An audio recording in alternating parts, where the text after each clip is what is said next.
So I saw the Elimination Chamber last night with a friend, with my best friend. He hadn't watched wrestling in a while, so we watched Elimination Chamber together. Whatever, we hung out. All good is good. Now, it started off pretty good. Daniel Bryan versus Drew Gulak was dope. It was like an old school wrestling match, and it was cool. And I thought Drew might actually win, not only because it was in his hometown, but I thought that would be a way to continue like the rivalry or whatever. And then maybe after finding some holes in his offense, Daniel Bryan will want to join Drew Gulak, and they become like a duo for a little bit, where like Drew is like Daniel Bryan's manager, but he's not, or maybe they can become tag team partners in the future or something like that. That'd be pretty cool. You know, I like the idea of that. However, I don't really know where it's going now because Daniel Bryan ended up winning. There was like this really cool German suplex spot that I really liked, but other than that, it was, you know, a really good wrestling match. And for me, it was match of the night. Maybe people disagree. We also had Humberto Carrillo versus Andrade for the United States Championship, and I thought for sure this time, they would finally let Carrillo win the championship. It just made sense. Like, why wouldn't they let Carrillo win the championship? They fought so many times, and I thought this would be the culmination of everything, and finally, Carrillo would get his revenge. Nope. He gets rolled up. After Andrade DDT'd him on the concrete, he got his revenge on Andrade and DDT'd him on the concrete. You'd think this would be like a physical fight between the two, just beating each other up, doing flashy stuff, of course, but also beating each other up in the process until one of them wins. Just a roll up though, so they're still going to drag this on. I feel like it still could have continued if Carrillo would have won. I know there's no championship rematches, but Andrade would have a gripe with him. Angel Garza beat him a few times. So it would be like, okay, so how does Humberto get a title shot? And then maybe you can get Rey Mysterio in the mix, have a fatal 4-way at WrestleMania. But now I don't know anymore because Carrillo lost again. But they protected him by having him lose via countout. And not countout, via roll-up. Hook in the tights, you know what I mean? So it's weird. But whatever, I guess. I don't know, man. They've been doing this for months, though. Damn, dude. They've been fighting forever. But anyways, we go into the men's chamber match, a tag team chamber match. Miz and Morrison defend against SmackDown Live Tag Team Championships. They defend against Heavy Machinery, Rude and Ziggler, New Day, the Usos, and Lucha House Party. Lucha House Party did all their spots flying around the ring, but when I saw them doing all the flips and stuff, I was like, well, they're going to get eliminated. And sure enough, they did. But they were quite impressive. It was cool seeing them, but they got out first, which was weird. You know what I mean? Like, I know they were the least likely to win the match because they didn't have any build going into it. And allegedly, the only reason they were in the match is because the Revival hadn't signed new contracts. So WWE had to find another team to join. And behold, the Lucha House Party. They look quite impressive, though. So I thought maybe they, you know, at least not even get to the finals. But final 3 teams, maybe? I don't know. I thought Miz and Morrison were going to be the first 2 to get eliminated, to like surprise us and oh, we got a new champion coming in. It was cool having the Usos and New Day start off first, but something wasn't hidden right. Like, they had like these things they set up, but there were mistakes that were being made, and that sucks that happened to them, because usually the Usos and the New Day, when they collide, it's a banger. So it kind of sucks that they weren't able to really do that here, but it's okay. It was still a good match. It was still fun. It wasn't the best. Was it the best tag team chamber that we've had? I think the women's one might have been better. I think it might have been. There were some cooler spots here, but it seemed kind of clunky and a little bit uncoordinated. Plus, they might as well have had Rude and Ziggler win and then have Heavy Machinery, Rude and Ziggler go at it at WrestleMania for the tag team championships. Then have Mandy Rose there do the Macho Man thing. Like, I heard other people say this, I'll admit, but I like that idea. And I wanted that to happen. I actually predicted that Rude and Ziggler would win, and they didn't. I got all the predictions wrong in like the beginning. I didn't start getting them right until towards the end. Anyways, we'll move on to our next match, I guess. I think our next match was not for the tag team titles. It was not. What was the next match? Why can't I remember? It was the Intercontinental title match. I know it wasn't the Chamber. What else was there? AJ Styles versus Aleister Black might have been next? We'll say that's what happened next until I remember something else. But that match happened, and it was pretty dope in the beginning. Like, I could tell like it was going to pick up at some point. But My biggest issue with it is that there was no urgency. You know what I mean? Like, you got jumped by these dudes, Alistair. Don't you want to beat them up? Don't you want to destroy them, Alistair? Like, what's going on, man? You know, you didn't want to pick it up and try to end these dudes, but no. Instead, it was like a methodical kind of beatdown, and then a nice table spot, I guess, with the Meteora. I mean, there were some nice moves that happened here and there, but it was just slow, and it didn't need to be. It's kind of annoying that it was slow, you know what I mean?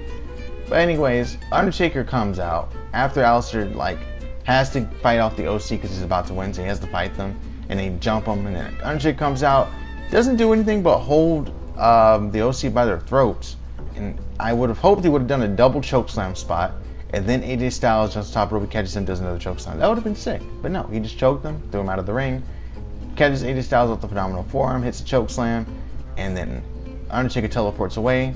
AJ Styles gets up, and a nasty black mask to end it. It was cool.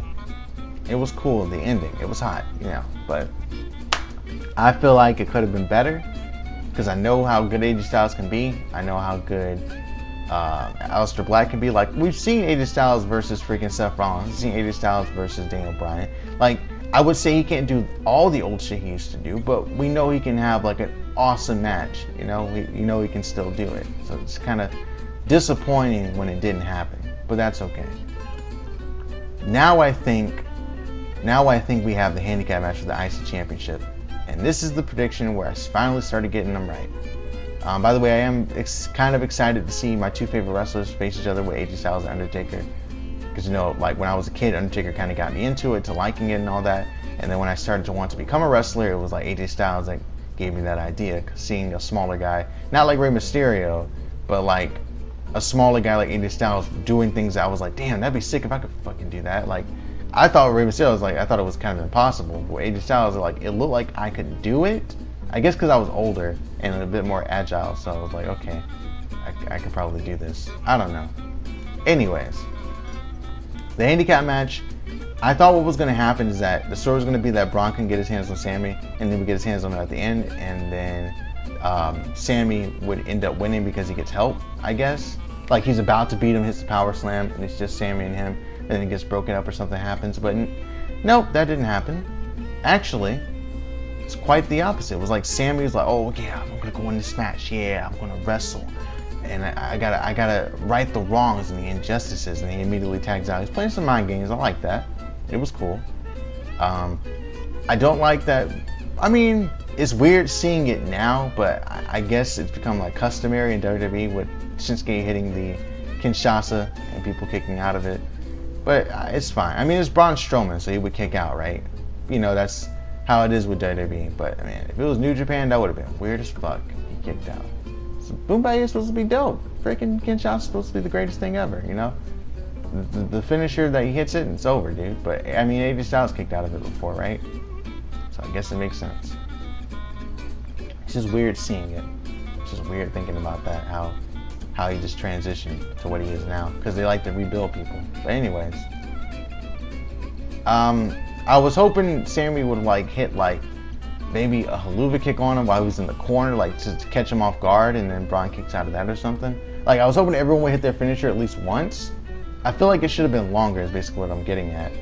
And Braun should have been a bit more dominant, and he was kinda. Like, I don't know, I feel like he could have done more. It just, a lot of the matches felt that way, right? But I guess that's okay, because WrestleMania's coming up, and surely, they won't feel like they could have done more. They probably will. But, anyways, they do this double suplex haluva kick spot that they did before on SmackDown. And in my head, I was thinking, they did this before, Strowman's going to kick out. But he didn't. And guess who got the pin? Sami Zayn. And now Sami Zayn is the champion. That's dope. He finally got his title, and the fans kind of liked it because they realized what happened. I popped. My friend thought it was funny that I was like, oh, we got him. Like, you know, because like for him, it was like, oh, well, he's probably not going to kick out of that. It is Braun Strowman, but he's probably not going to kick out of it. But for me, it was like, oh shit, he didn't kick out. You know? It was cool. It was cool once again. But just felt like something was missing. Now we get to the chamber. The thing that probably most people would want to hear me talk about, if anyone was interested in hearing my opinion on this, right? Shayna Baszler wins this match, and she eliminates everybody. Now, this is cool that it happened, that she eliminated everybody. The only issue that I have was the implementation, right? So you have the Riot Squad in here. Talk about the Riot Squad. We got the Riot Squad, Riot Squad, Riot Squad, Riot Squad, all up in the build. So I'm thinking what's going to happen is they're going to be the first 3 in. Natalia's going to come in, they're going to work together and jump her. Asuka's going to come in, they're going to work together, but then dissension will happen, and they'll start fighting each other again, right? Like, they'll put a difference aside for a second to, like, make it to the end, but then they'll fight each other again. Then Shayna will come out, gets rid of Liv, Sarah, Ruby, all of them. Gets 3 eliminations, and then, like, she's, like, destroying people, and then now she has to fight Asuka, who's worn down. And Asuka can kind of turn face from this encounter with Shayna, which would be pretty cool. And the reason why I'm saying turn face is because then she'll have the tag titles and with Kyrie going into WrestleMania, and she defends them against a heel team like I don't know, maybe Sonya and Mandy can be heels, maybe they'll defend them against what's their names, how did I forget them? No, the Iconics, or Bayley and Sasha, and then it'll be like title for title, like, oh, Bayley's SmackDown Championship is on the line, right? Alongside Sasha, because I don't know if they're gonna break up. Like, they would need more time with this, I think. But they can surprise us and do something really crazy. They could, but I don't know. We'll see. Maybe Sasha will turn on Bayley, but I just think there's a lot of potential here from this match. But nope, they didn't do that. Instead, Shayna eliminates everybody, and it did what it was supposed to do with drawing heat for Shayna. Again, it just felt like it could have been done better. I feel like a lot of people got, like, I could see her just making Natalya tap her really quickly. Sarah Logan. It was just weird seeing that with Liv, and it was weird seeing her do the same moves, you know, with people who were, like, being built up going into this match, like Asuka and Liv, but I guess it's fine. Because they did get some offense in, right? Like, Liv got a little bit of offense and she got destroyed because, you know, Shayna. Asuka comes in, and then she targets the injured wrist. And I guess they're still protecting Asuka, but it just feels like, again, something was missing from this match. I feel like what would have been better, optimal, the best possible thing, is to have Asuka and Shayna start this whole thing off. People keep coming in, they take them out. That would have been cool. Like, let's say they're the first 2 in there fighting. Natalya comes in to join the mix. She's fighting Asuka, she's fighting Shayna. They're going at it. And it's like a 3-way, right? Then Liv comes in, and Liv wants Ruby Riott, but Ruby Riott's coming in last. Then you have Sarah come in. Sarah and Liv are fighting each other because of what happened recently when Sarah was being the referee. Then you would have Ruby come in finally. Ruby and Liv fight for a bit, and then the Riot Squad slowly realize we could work together, and then they take out, I guess, Natalya. Shayna takes them all 3 out, like I said earlier, or Asuka takes out one or whatever, or maybe like they turn on each other. I don't know.